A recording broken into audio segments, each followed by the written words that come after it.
be here. Thank you so much for taking the time to tune into my channel today. In today's message, I would like to continue the series I have been doing on the subject of developing a lifestyle of prayer. It is so important for the Christian to have a strong and solid lifestyle of prayer.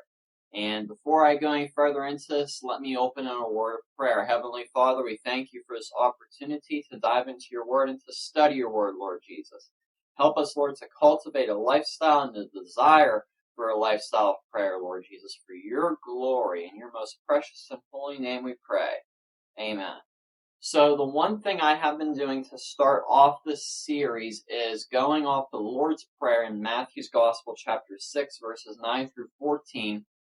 And we are just on the last part of that for this series, but there will still be more teachings after this one for other aspects of prayer outside of this. But I believe this is a good place for us to grab our foundation as New Covenant believers. So turn with me to the Gospel according to Matthew in chapter 6 here. And we're going to look at verses 9 through 14. It says here, this is Jesus speaking, "After this manner, therefore pray ye, Our Father, which art in heaven, hallowed be thy name. Thy kingdom come. Thy will be done on earth as it is in heaven. Give us this day our daily bread, and forgive our debts as we forgive our debtors. And lead us not into temptation, but deliver us from evil. For thine is the kingdom and the power and the glory forever. Amen." And some translations seem to leave some of that ending of 13 out. But it is important to know here, and that's the part we're going to camp out on in this video here, is for thine is the kingdom and the power and the glory forever. Amen. Now, some people think that that's, just agreeing with the supremacy of Jesus, but it goes far beyond that. And we must understand that. For yours is the kingdom, power, and glory forever. What does that mean? And why did Jesus say we need to pray like that at the end of our prayers? And the key to this is if you're going to take anything from this teaching, we need to pray from the place knowing that God's kingdom is above all things in this world and that Jesus Christ is supreme. That he is supreme, and we need to understand that. We need to pray. We need to be praying from a place of victory, not because of our own goodness or how great or wonderful we think we are, but through the victory that Jesus Christ accomplished on the cross 2,000 years ago, through the victory he accomplished when he rose again 2,000 years ago, and from when he ascended, and we are now seated with him at the right hand of the Father, right beside him in heavenly places, the Scripture tells us. If you will, go with me to Colossians chapter 1. We're going to look at verse 16. It says Colossians 1 verse 16, which the Apostle Paul writes, "For by him were all things created, that are in heaven and that are in earth, visible and invisible. Whether they be thrones or dominions or principalities or powers, all things were created by him and for him. And he is before all things, and by him all things consist. And he is the head of the body, the church, who is the beginning, the firstborn from the dead, that in all things he might have preeminence." This is so powerful here. All things were created by him and for him. And, you see in this world how much man has corrupted things and how much evilness has placated because as a result of the fall. But realize everything was created for him and by him. Whether it be thrones or principalities or dominions or powers, all things were created by him and for him, Jesus Christ. Just as in John chapter 1, verses 1 through 4, it says, "In the beginning was the Word was with God, and the Word was God."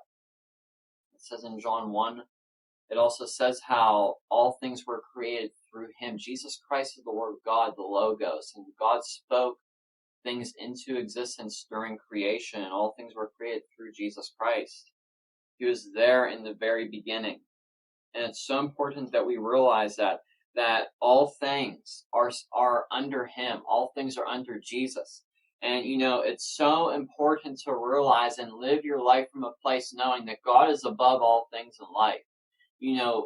I believe it was John Piper who rightly said, every president in the United States that has ever lived is going to just be a very small footnote in history when it compares to the supremacy of Jesus Christ. And we get so easily bent out of shape of things that take place in this country. But realize that Jesus Christ is above it all. He is above it all. And yes, we should believe and support righteous leaders. And at the same time, realize that they cannot save us. Yes, certain laws can have a positive, godly effect, but only Jesus Christ can save. Our faith has to be in him. Our hope has to be in him. Go with me over to Proverbs. Proverbs chapter 16, verse 4. Which say, the Lord hath made all things for himself, even the wicked for the day of evil. God will even use those that are for evil to bring out his plans and purposes. Because we realize in the end that God is a holy judge. And all sin will be paid for, whether it's through the blood of Christ or through eternity in hell or lake of fire.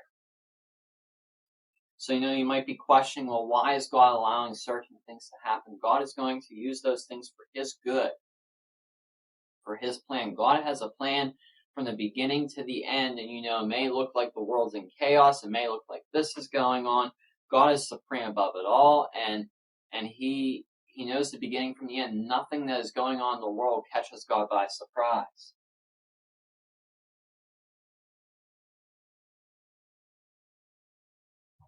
And we might be surprised by certain circumstances in life, but our God is not. His kingdom is above it. His throne is above it. He has all the power and all the glory. And that's why Jesus says that in the Lord's Prayer, because we need to be praying from the perspective of how supreme Jesus is, the supremacy of Jesus, the sovereignty of God. We need to be praying from a place of knowing that, not just intellectually ascending to it, but knowing it from within, that he holds all things together. Because just at the speaking of one word from God, this whole universe can be done away with. It would only take him to say one thing for this whole universe to be done away with. He is above all things, and he is so much bigger than we can even begin to imagine. Go with me to Hebrews. Hebrews.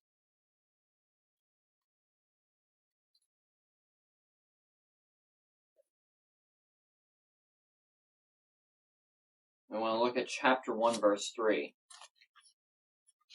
Hebrews chapter 1, verse 3.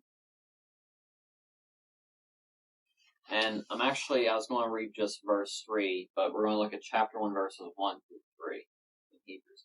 God, who at sundry times and diverse manners spake in times past unto the fathers by the prophets, hath in these last days spoken to us by his Son, whom he hath appointed heir of all things, by whom also he made the worlds. Again, referring to what we just spoke about, Jesus Christ was there in the beginning during creation. All things were made by him and for him. Verse 3, who being the brightness of his glory and the express image of his person, and upholding all things by the word of his power, when he had by himself purged our sins, sat down on the right hand of the majesty on high, being made so much better than the angels, as he hath by inheritance obtained a more excellent name than they. Realize that he holds all things by the word and his power. He purged out all of our sins through the cross. If we would just come to him in faith, be born again. That's what the world needs to do. He is supreme. We have to pray truly from a place of knowing that Jesus Christ is supreme. He upholds all things. And he sat down at the right hand of the Majesty on high. Jesus Christ, brightness and the glory of God in him, without measure. We need to realize how great Jesus Christ is and how he alone is everything and how Jesus Christ alone is enough in life. Jesus is enough. And lastly, I want to go to the book of Revelation here. The book of Revelation, we're going to look at chapter 19, verse 6, where it says, "And I heard, as it were, the voice of a great multitude, as the voice of many waters, and the voice of mighty thunder, saying, Alleluia, for the Lord God omnipotent reigneth."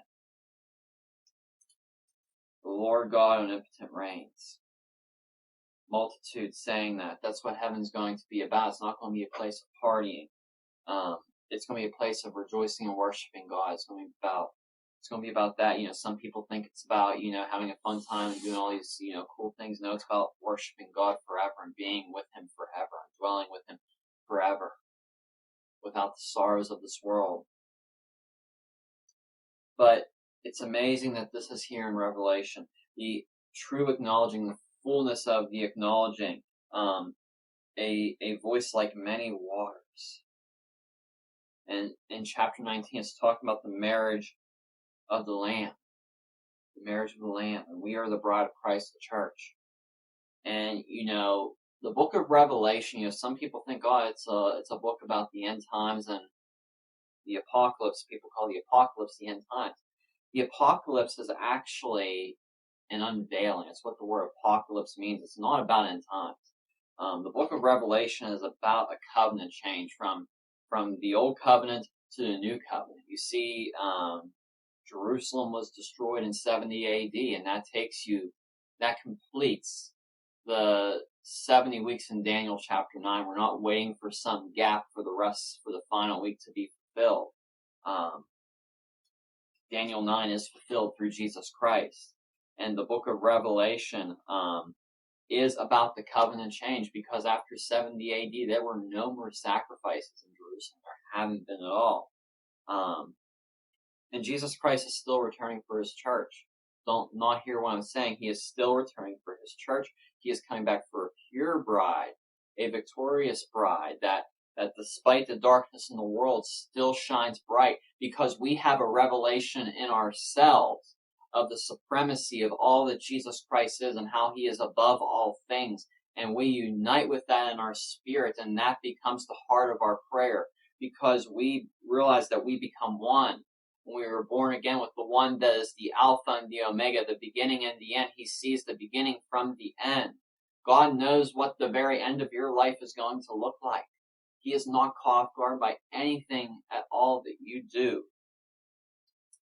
We need to understand that. We need to understand his supremacy. And when we pray, we need to be praying from a place of bridal authority, as the bride of Christ, and identity as the bride of Christ, with that authority, and rest in that. That is a crucial key to prayer. That's all I have for today. Let me close in prayer. Heavenly Father, we thank you, Lord, for this time in your word, Lord. I thank you, Lord, that everybody watching was edified, Lord. Help them to see themselves for who they are in you, Lord Jesus, and let you be glorified in their lives, Lord Jesus. Let your light shine through them in a new way and cultivate in them a new and a deep hunger, Lord, for prayer, Lord Jesus. Give you all the praise, glory, and honor. In Jesus' name, amen. Be sure to hit that like button down below. Give this a share to your friends, and hit the subscribe button with the bell icon for notifications. God bless you, and have a great week. Okay, and if you would like to learn more about me and check out my other teachings as well as blog posts, you can go to my website, steadfast-etm.com. I post on there regularly, and you can also subscribe to a newsletter. There is a page there to look at missionaries I would encourage you to donate to as well as other links to other teachers of the Word of God that I personally follow myself, and I encourage you to follow as well. And there's some other resources on there for Christian living and studying the Word of God. Additionally, I have a devotional available on the fruits of the Spirit. The print version is currently $7 and the ebook version is $2. I highly encourage you to check that out. It is a very fundamental teaching, and it's very easily laid out for you to understand and apply to your life. Also, I would like to encourage you to pray for CMI Global. I am a part of that ministry fellowship there. I'm credentialed through them, and CMI Global is a ministry fellowship that helps equip and establish and strengthen the local church. So please join me in praying for leadership as well as provision and blessing for all the other ministers and churches within CMI Global. And the website cmiglobal.info is available for more information, or if you would like to donate to them. Also like to talk to you about the School of Discipleship through endurehardship.org/SOD, which is where you can check it out. I attended this program, and I'll be a graduate of this two-year program as of May, at the end of May 2023. If you are looking for sound Christian teaching and discipleship, I highly encourage you to check this program. You can do it from anywhere. They do weekly Zoom meetings for you if you enroll, and the teachings are awesome. They will help strengthen your walk with the Lord and help you build a lifestyle of discipleship, which is very important. This is for anybody, whether or not you want to be in ministry or not. I believe this is crucial for any Christian. There is just so much given in this school here. It has touched my life, and I know it has touched others, and it's led by Dr. J.P. Price. You can find out more about this school here. I'd highly encourage you to check it out. It's very affordable, very reasonable. Again, I would highly encourage you to check this out, and I'm sure it will be a blessing for you as well, and share it with others. You might know somebody that wants to go through discipleship or go through some training to be better prepared for ministry. This is the place to do it at, and Dr. J.P. Price and the other instructors with this program do a very good job of pouring into all the students. I know it has helped me, and I trust it will also help others and be a blessing to others, and God is definitely using this program here.